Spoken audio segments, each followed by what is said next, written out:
What if I told you can have cake for breakfast that's made with healthy ingredients and 13 grams of protein? That's what this latest TikTok trend is all about.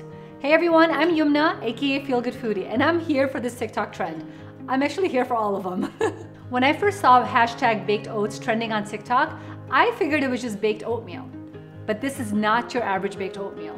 This is all blended to look and taste like cake. And it's all done in a blender for a fine and airy texture. I've tested multiple versions of the recipe and I'm gonna share with you 2 flavors and 2 methods for making the recipe. Breakfast is pretty much sorted from here on out. So let's get started. We're gonna use a small blender to make the recipe. We'll start with half a cup of oats. You can use rolled oats, old-fashioned oats, or quick oats. Don't use steel-cut oats because the texture is just not the same and it needs way more time to cook. Next, we're gonna add some baking powder. I'm just using half a teaspoon, and this really helps it to rise when it's baking in the oven. Next, we'll add some salt. You just need a pinch of salt and it really helps to round out the flavor of the oats since oats can be kind of bland on their own. And now it's time for the wet ingredients. You can use an egg, milk, or banana, or any combination of those 3. Today I'm gonna use 1 egg and 1/4 of a cup of milk. And then a touch of sweetness with some maple syrup. You can also add some vanilla extract to kind of combat the taste of the egg, but I think maple syrup works really well.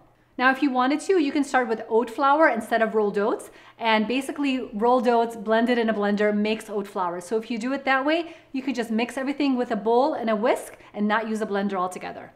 But since we're just starting with rolled oats, we're gonna use a blender. And I recommend using a high-speed blender if possible and using a small one just because it's a very small quantity of ingredients. So I'm going to just put it in here, flip it over. And I think the high-speed blender makes all the difference in these baked oats because what's gonna happen is it's really going to make it like a cake-like texture and not the rolled oats texture that we're used to. And that is pretty much it. Now it's time to transfer it to an oven-safe dish so we can bake it.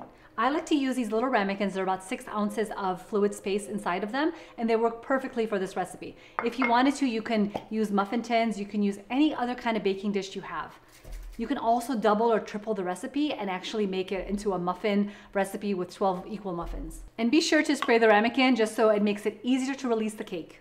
And yes, it's cake. Wait till you see the consistency. All right, so it's all blended. And we're gonna go ahead and transfer it right into the ramekin. And this is just a plain vanilla cake at this point. I like to add a little bit of white chocolate to it and it just makes it so yummy when it's all cooked. And now pop it in the oven at 350 degrees for 20 to 25 minutes. Okay, for the second version, we're gonna do a chocolate baked oats, and this time we're gonna microwave it. So same drill, very similar ingredients. We're gonna do half a cup of oats, baking powder, salt, a tablespoon of cocoa powder, an egg, milk, and maple syrup. Close it up and give it a whirl. Now we're gonna grease the ramekin again and pour that batter into the ramekin. And this one is gonna go in the microwave for 90 seconds to start, and we'll test it at that point.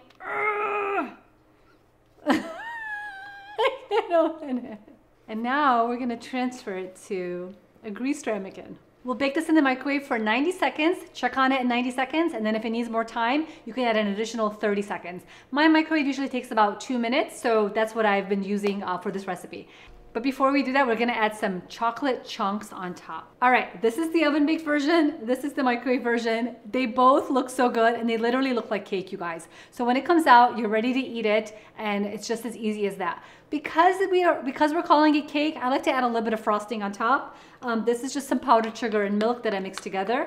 So I like to add that on top. You can also do some peanut butter, or you can also just do like peanut butter mixed with Greek yogurt. There's lots of different ways to top it. For the chocolate version, I also did powdered sugar, a little bit of milk, and also cocoa powder. So you kind of get like a nice, simple chocolate icing. And now you can see why everyone is obsessed with this recipe. These baked oats look just like cake, they taste just like cake, and they're so easy to make. All you really need is oats and any kind of liquid ingredients, blend it all up together, bake or microwave, and you've got a perfect breakfast treat. All right, now it's time for the taste test. So we've got vanilla and chocolate. Let's see what video Matt wants to try. All right, he's up for the chocolate one. All right, let's see. It's a little bit hot from being in the microwave, so I'm gonna hand it to him like this. Here you go.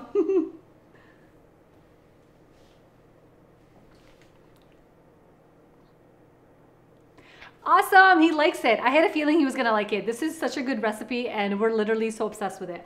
I'm gonna go ahead and dig into the vanilla one and I wanna show you guys the consistency of this one. It's just like cake. It has a beautiful, airy, soft texture. It's A perfect treat for the morning, made so simply without any fancy ingredients. All right, time for the taste test. Ooh, it's hot. It's ready.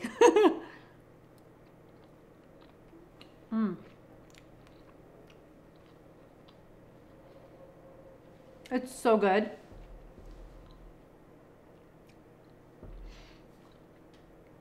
I love how the vanilla flavor is so simple, yet so rich and decadent, and it's just made with like oats, egg, and milk. Perfect for breakfast, perfect for a special occasion, and I'm about to finish all of this. It's so good.